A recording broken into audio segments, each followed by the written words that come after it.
ଅଛି ବୋଲି କହୁଥିଲି। ମୁଁ କହୁଥିଲି ଛୁଟିଟା ହେଇଥିଲେ ଭଲ ହେଇଥାନ୍ତା। ମୁଁ ଭାଇ ଗାଧୋଇବାକୁ ଯାଉଛି, ବୋଉ କହୁଛି ଆଉ ଟିକେ ସମୟ ବଡ଼ି ପରେ। ମୁଁ କହୁଛି ନା ନା ମୁଁ ଯାଉଛି ଗାଧୋଇ ଯିବି, ଡେରି ହେଇଯିବ ସ୍କୁଲ ଯିବା।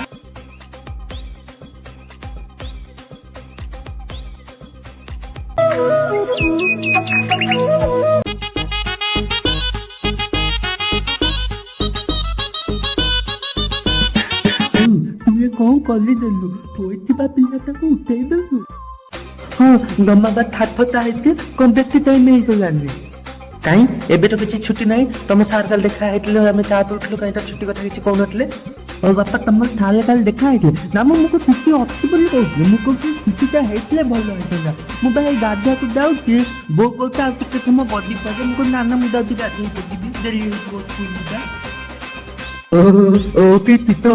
ହଉ ଆଉ ସେମିତି ଥର ନା ଯା ସ୍କୁଲ ବାହାରିକି ଯିବୁ। ମୁଁ ଆଜି ଗୋଟେ ୱାଟର ଷ୍ଟୋର ନେଇ ଆସିବି, କାଲି ସକାଳୁ ଗାଧୋଇକି ସ୍କୁଲ ଯିବୁ ଆଉ। ହଁ ଆଗରୁ ଆଣିପାରିଲେନି, ଏଇଖିନା ମନେ ପଡିଛି କେମିତି ମୁଁ ଗାଧୋଇକି ଫିତେଲେ ଥଲିଲି ବୋଲି। ହଁ ସେ କହୁଛି ବହୁତ ଜଲ୍ଦି ନେଇ ଆସିଲେ। ଖୋଲା ଆକାଶରେ ଜହ୍ନ ଖୋଜୁଥିଲି, ତୁ ମିଳିଗଲୁ ମତେ। ବୋଉ ଖାଇବାକୁ ଦେ, ଭୋକ କଲାଣି। ଏତେ ବାଟ ସ୍କୁଲରୁ ଚାଲି ଚାଲି ଏତିକି ମୋ ଗୋଦ ଦିଅ କଣ ମୁଁ ଖାଇକି ଟିକେ ଶୋଇବି। ହଉ ଯା ଗୋଡ଼ ଧୋଇକି ଆସେ।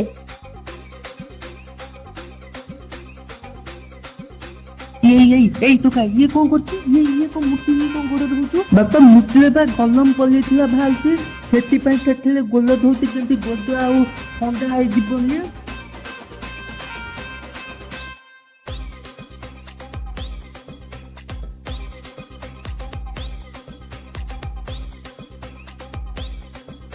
ଚୁଲି କରୁଛେ, ତମକୁ ତ ଚୁଲି କରି ଆସିବନି। ତମେ ସବୁ ଯା ଚିନି କପ ଆଉ ଗୋଟେ ଛୋଟ ଡିକ୍ଚି ଆଉ ପାଣି ନେଇକି ଆସିବ, ଆମେ ଚା କରିକି ପିଇବା ଏଇଠି ମିଶିକି। ହଁ ତୁ ବେଶୀ ଦିଅନି ତ, ଆମେ ସବୁ ନେଇକି ଆସିବୁ, ତୁ ଏଇଠି ବସିକି ଖାଇ ଚା ପିବୁ ନାଇଁ। ହଉ ଚାଲ, ସେ କହୁଛି ନେଇ ଆସିବ, ସେଟା ଏଠି ଚୁଲି ବସେଇ କଥା। ଆମର ଏଠି ଟିକେ ସେ ମାଟି କାଦୁଅ ହବ ହାତ। ମୁଁ ଗଲେ ଟିକେ କଥା ଅଦା ହେଇ କଟା ହେଇକି ଥୁଆ ହେଇକି ପକେଇ ଦିଅ ଟିକେ।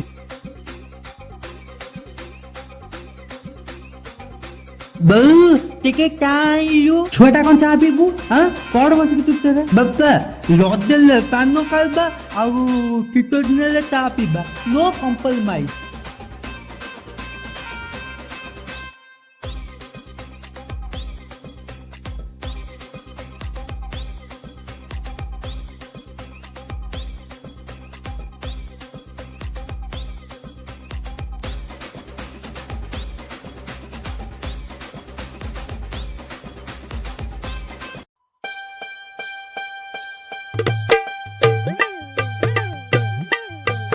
ଅଜା ଆଜ୍ଞା ଆମକୁ ଖାଗେଇଦିଅ, ଆମକୁ ଖାଗ, ଆଉ ତମ ବାଲିକି ଆସିବୁନି, ଖଲି ଖଲି ଖାଗେଇଦିଅ। ସେଇଟା ମୁଁ ଜାଣିଛି, ସେଟା ଯେତିକି ଖାଇଥିଲା ସେଟା ହକିମା, ତାକୁ ସବୁ ମୁଁ ଧୋଇକି ମୋ ମଟର ସବୁ କାଢିକି ଆଣିକି ବିକିଦେବି। ଭାନୁ ଦେଖିଲୁ ସେ ପାଣି ଗରମ ହେଲାଣି କି, ଯୋଉ ବାଲ୍ଟିରେ ବସେଇଥିଲି। ଏଇ ଟୋକା ସେଥିରେ କାଇଁ ହାତ ମାରୁଥିଲୁ କି? ବୋଉ ବା କହିଲା ପାଣି ଗରମ ହେଲାନି କି ନାଇଁ ଦେଖିବାକୁ। ପୁଅର ବହୁତ ବୁଦ୍ଧି ତ, ତା ବୋଲି ତୁ ଡାଇରେକ୍ଟ ହାତ ବୁଡେଇ ଦବୁ ସୁଇଚ ବନ୍ଦ କରିକି।